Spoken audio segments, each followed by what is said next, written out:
नमस्कार, इस वक्त मैं मौजूद हूँ जंतर मंतर पर और पीछे तस्वीर देखिए। आज टैक्सी ड्राइवर और उनके मालिक जो टैक्स बढ़ाया गया उसके विरोध में यहाँ पर प्रदर्शन कर रहे हैं, तो उनसे ही पूरा मामला जानते हैं कि आखिरकार है क्या। क्या नाम है सर आपका? मेरा नाम संजय सम्राट है। मैं अध्यक्ष हूँ Delhi taxi tourist transporter association का। एक्चुअली क्या था कि कोरोना महामारी से वैसे ही टैक्सी बस वाले पीड़ित थे, उनके चालक भुखमरी के कगार पे थे। केंद्र सरकार, दिल्ली सरकार किसी तरीके की सहायता ट्रांसपोर्टरों को नहीं दी गई। ऊपर से ये टूरिस्ट जो है दिल्ली के अंदर नहीं आ रहा, बिल्कुल कोरोना की वजह से ना कोई सवारियां मिल रही हमें।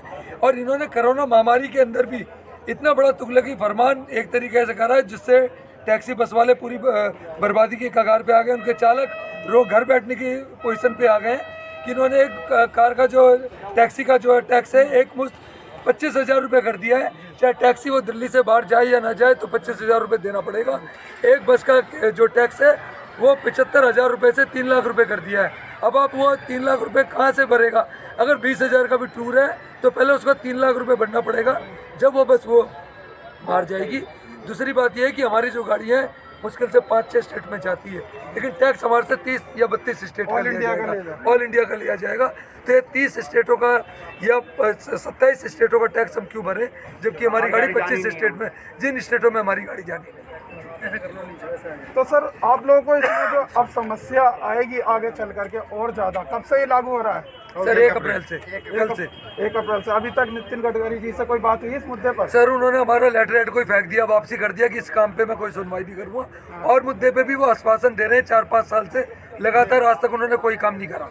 हमें आश्वासन के अलावा कुछ नहीं देते। तो आप डेली बेस जो दे रहे थे आप उसी पे वही चाहते हैं कि उसी बेस पर है, क्योंकि जितनी बार हमारी गाड़ी जाएगी, चाहे अगर महीने में 2 बार जाएगी तो हम 2 बार का टैक्स देंगे और वो टैक्स भी हम सवारी से ले लेंगे।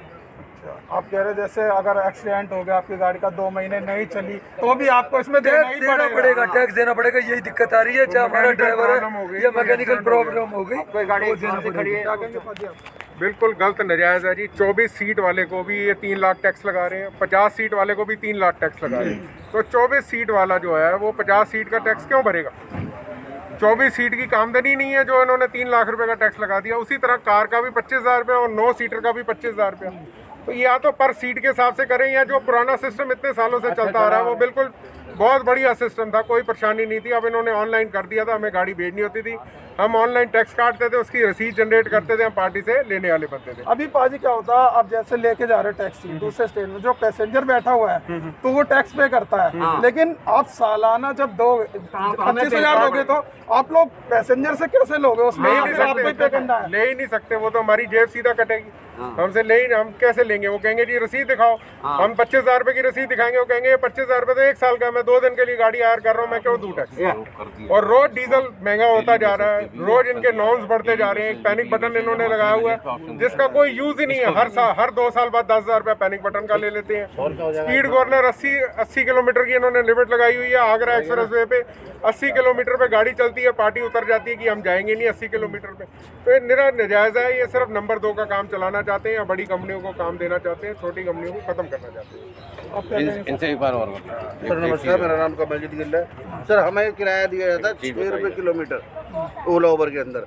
6 रुपये किलोमीटर 25% कमीशन काट लिया जाता है, जबकि हमारा CNG का पैसा भी हमसे पूरा नहीं होता। और पेट्रोल में हमारी गाड़ियाँ चलती है 80 बार सेल्फ लगता है एक दिन में, तो पेट्रोल के अंदर गाड़ी चलती है। सुबह शाम 2-2 किलोमीटर पेट्रोल में चल रही है गाड़ी है। तो हमारे साथ जो हमारे साथ क्या हो रहा है, तो हमारा 6 रुपये किलोमीटर 25% जा रहा है विदेशों में, सारा पैसा विदेशों में जा रहा है। हम कहाँ से खाएंगे, कहाँ से कमाएंगे? उसके ऊपर टैक्स जो हमारे भाइयों ने बताया ये भी हमारे ऊपर लागू हो जाएगा। प्रकार की जो टैक्सी है ओला उबर सब पर लागू है, सब पर लागू है, टैक्सी पे सब पे लागू है। सारे कमर्शियल व्हीकल है यहाँ पर। अब यहाँ पर हम क्या करेंगे? कोरोना की महामारी का समय अभी तक खत्म नहीं हुआ है। 30 जून तक हमारे और पेपरों की वैधता बढ़ा दी गई है। अभी कोरोना की महामारी अभी तक खत्म नहीं हुई है और कुछ स्टेट में तो कोरोना अभी भी लागू है, दोबारा चालू कर दिया। तो हम कहाँ से, हमारा अपना काम धंधा तो है नहीं, हम कहाँ से, हमारे गाड़ी किस्तों तक के पैसे तो हो नहीं रहे, तो हम कहाँ से लेकर आएंगे इतना पैसा? ये सरकार को सोचना चाहिए। ये सरकार हमें लूटने आई है और लूटती जा रही है लगातार, बार-बार, हर बार, हर तरीके से। इनके हर फरमान लूट के फरमान लगते हैं, हमें छूट का कोई फरमान नहीं है।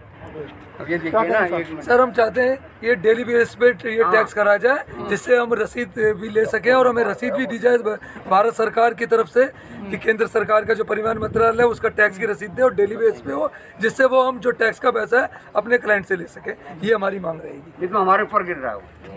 अब जैसे एग्जांपल, आज आप हमारे से गाड़ी लेंगे, आप गुड़गांव गए, उसका साल का 25,000 का टैक्स कटा हुआ, मैं आपसे कितना लूँगा? आप कहेंगे गाड़ी का तो 500 रुपये किराया और मैं 25,000 रुपये क्यों दूँ?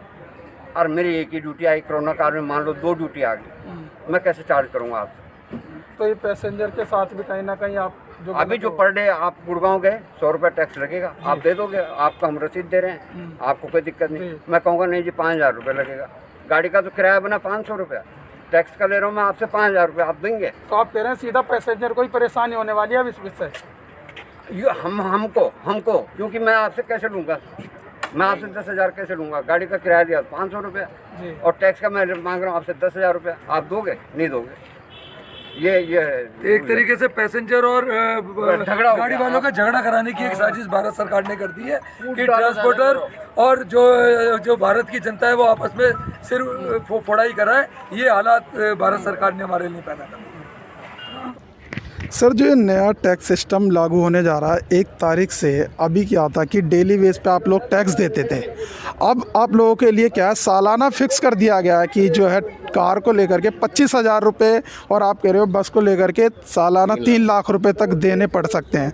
तो आप लोग इसका जो विरोध कर रहे हैं उसका पूरा मामला बताइए कि जनता को आखिरकार है क्या? भारत सरकार ने अचानक नोटिफिकेशन जारी कर दिया कि हर टैक्सी वाले को 9 सीटर तक 25,000 रुपये साल का जमा करना पड़ेगा। वैसे उन्होंने 3 महीने की ऑप्शन दी है कि पर 3 महीने में 7,500 रुपये जमा कराइए, उसके हिसाब से 1 साल का 30,000 बन जाता है। हम ये चाहते हैं कि ये स्कीम तो मुझे लगता है कि अच्छी है, बट इसमें डेली बेसिस पे अगर टैक्स कलेक्ट किया जाएगा तो एक दिन का 68 रुपया बनता है। लोग 100 रुपया देने में भी अपना नुकसान नहीं समझेंगे। परेशानी ये है कि बनता है हाँ, तो आप लोगों को फायदा फिर तो नहीं, हम होता क्या है कि जैसे टैक्सी में सवारी बैठती है, अगर वो यूपी गई तो उससे यूपी टैक्स कटता है 120 रुपये, उसकी पर्ची लेके तुरंत उससे पर्ची दे दी जाती है और उससे 120 रुपये ले लिए जाते हैं। अब अगर हमने आपकी जेब से हाँ, अब हमारी जेब ये हाँ, अब ये अपनी जेब से जाएगा। और बहुत सारी बातें ये हैं कि बहुत सारी टैक्सियां जो हैं जिनका बचा ही 1 महीना हुआ है परमिट ख़त्म होने में, किसी के 2 महीने बचे हैं, वो 3 महीने का या 1 साल का टैक्स क्यों जमा कराए? इसलिए हम ये चाहते हैं कि इसमें पहले की तरह 1 दिन का टैक्स जमा करने की ऑप्शन भी हो, 1 हफ्ते का टैक्स जमा करने की ऑप्शन भी हो, 1 महीने का टैक्स जमा करने की ऑप्शन भी हो। 1 साल का ना हो, 1 साल का कंपलसरी ना हो, जो लेना चाहे ले। अच्छा, अपनी जो चाहते हैं टैक्सी वाले हाँ जी, हाँ जी, हम यही चाहते हैं कि इसमें पर डे टैक्स काटने की ऑप्शन मिले। आप लोगों पर बर्डन पड़ेगा बहुत ज़्यादा। जी जी जी, ये चाहते हैं। आप लोगों ने अभी नितिन गडकरी जो है परिवहन मंत्री है उनसे कोई बातचीत? उनसे बात की, उन्होंने कहा मैं कुछ नहीं करूँगा, ये लागू कर दिया हमने। लागू कर दिया तो पर हम यही चाहते हैं कि अगर उन्होंने कर दिया तो इसमें पर डे टैक्स पे करने का ऑप्शन दिया जाए, वीकली टैक्स पे करने का ऑप्शन दिया जाए बस। पर पहले ही प्रदर्शन कर चुके हैं लगातार। अभी देखिए यहाँ पर ओला उबर का किराया सरकार द्वारा निर्धारित किया जाना चाहिए, लगातार अपनी मांग कर रहे हैं और सरकार पर दबाव बनाने के लिए आज जंतर मंतर पर प्रदर्शन कर रहे हैं, क्योंकि अब सालाना इनको जो देना पड़ेगा अमाउंट उसको लेकर के कह रहे हैं कि हमारा जो पहले लागू था रोज देना पड़ता था वही अच्छा था और वही लागू होना चाहिए। और सरकार की तरफ से इन्होंने कहा कि हमने लेटर हेड दिया था, उसको लेकर भी उन्होंने फेंक दिया और सरकार कुछ सुनवाई नहीं कर रही है। फिलहाल इस वीडियो में बस इतना ही। बाकी खबर देखने के लिए देखते रहिए सत्य की खोज। नमस्कार।